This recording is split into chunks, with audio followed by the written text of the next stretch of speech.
ચાલો મિત્રો, સ્વાગત છે તમારું અમારી કિયા કિચન રેસીપીમાં। તો ચાલો આજે આપણે બનાવશું લીલા નારિયેળની ચટણી। તો લીલા નારિયેળની ચટણી બનાવવા માટે અહીંયા આપણે લીલું નારિયેળ લઈ લીધું છે અને અહીંયા આપણે વઘાર કરવા માટે જોશે હિંગ।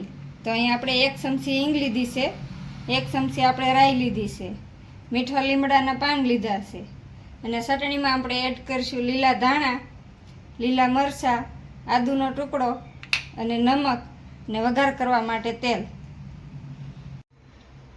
તો મસાલા બધા આપણા રેડી થઈ ગયા છે। હવે આપણે નારિયેળને આ ઉપરથી છાલ છે એ આપણે અલગ કરી લઈશું।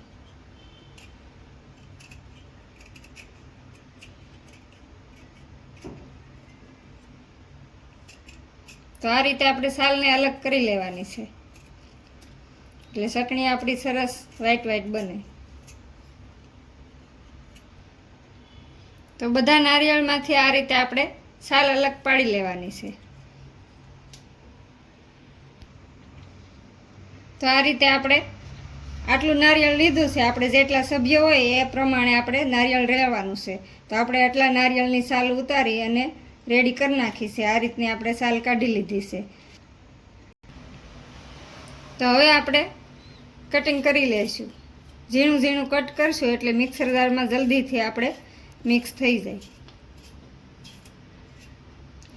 જલ્દીથી પીસાઈ જાય મિક્સર જારમાં। આ રીતના આપણે ટુકડા કરશું એટલે જલ્દીથી પીસાઈ જાય છે। તો આ રીતે બધાય નારિયેળના ટુકડા કરી લઈશું અને આ રીતે કટ લગાવી લઈશું।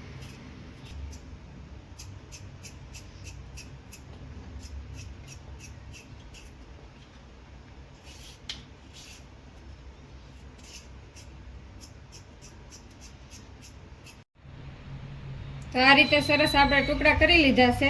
તો હવે આપણે એક જાર લઈ લઈશું, એમાં આપણે પીસી લઈશું। તો અહીંયા આપણે મિક્સર જારની નાની જાર લીધી છે, તો એમાં આપણે આ નારિયેળ એડ કરી દઈશું।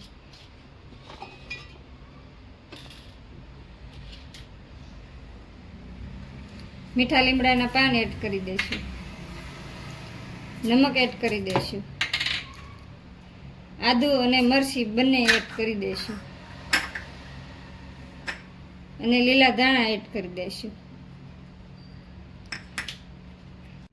તો અહીંયા આપણે લીલા ધાણા એડ કરી દીધા છે। હવે આપણે થોડો બરફ પણ એડ કરી દઈશું।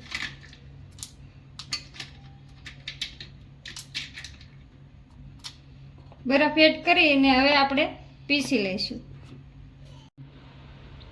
તો અહીંયા આપણે ચટણી પીસાઈ અને રેડી થઈ ગઈ છે। તો હવે આપણે એક બાઉલમાં કાઢી લઈશું। તો અહીંયા આપણે આ બાઉલ લઈ લીધું છે, એમાં આપણે કાઢી લઈશું। કાઢીને હવે આપણે વઘાર કરી લઈશું। અહીંયા આપણે ગેસ ચાલુ કરી અને વઘાર કરી લઈશું। તો અહીંયા આપણે એક વાસણ લીધું છે, એમાં આપણે તેલ એડ કરી દઈશું।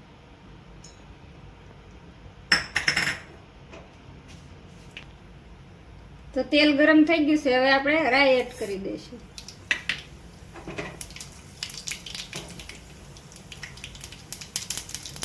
રાઈ ફૂટી જાય તે પછી આપણે મીઠા લીમડાના પાન એડ કરી દઈશું અને થોડી હિંગ એડ કરી દઈશું।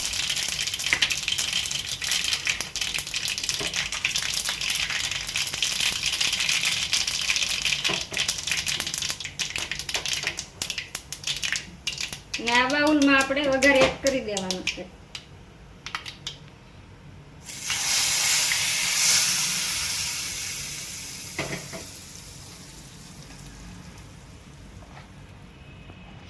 તો સરસ બની ગઈ છે આપણી લીલા નારિયેળની ચટણી। તો અહીંયા આપણે સરસ વઘાર કરી લીધો છે અને તૈયાર થઈ ગઈ છે આપણી ચટણી।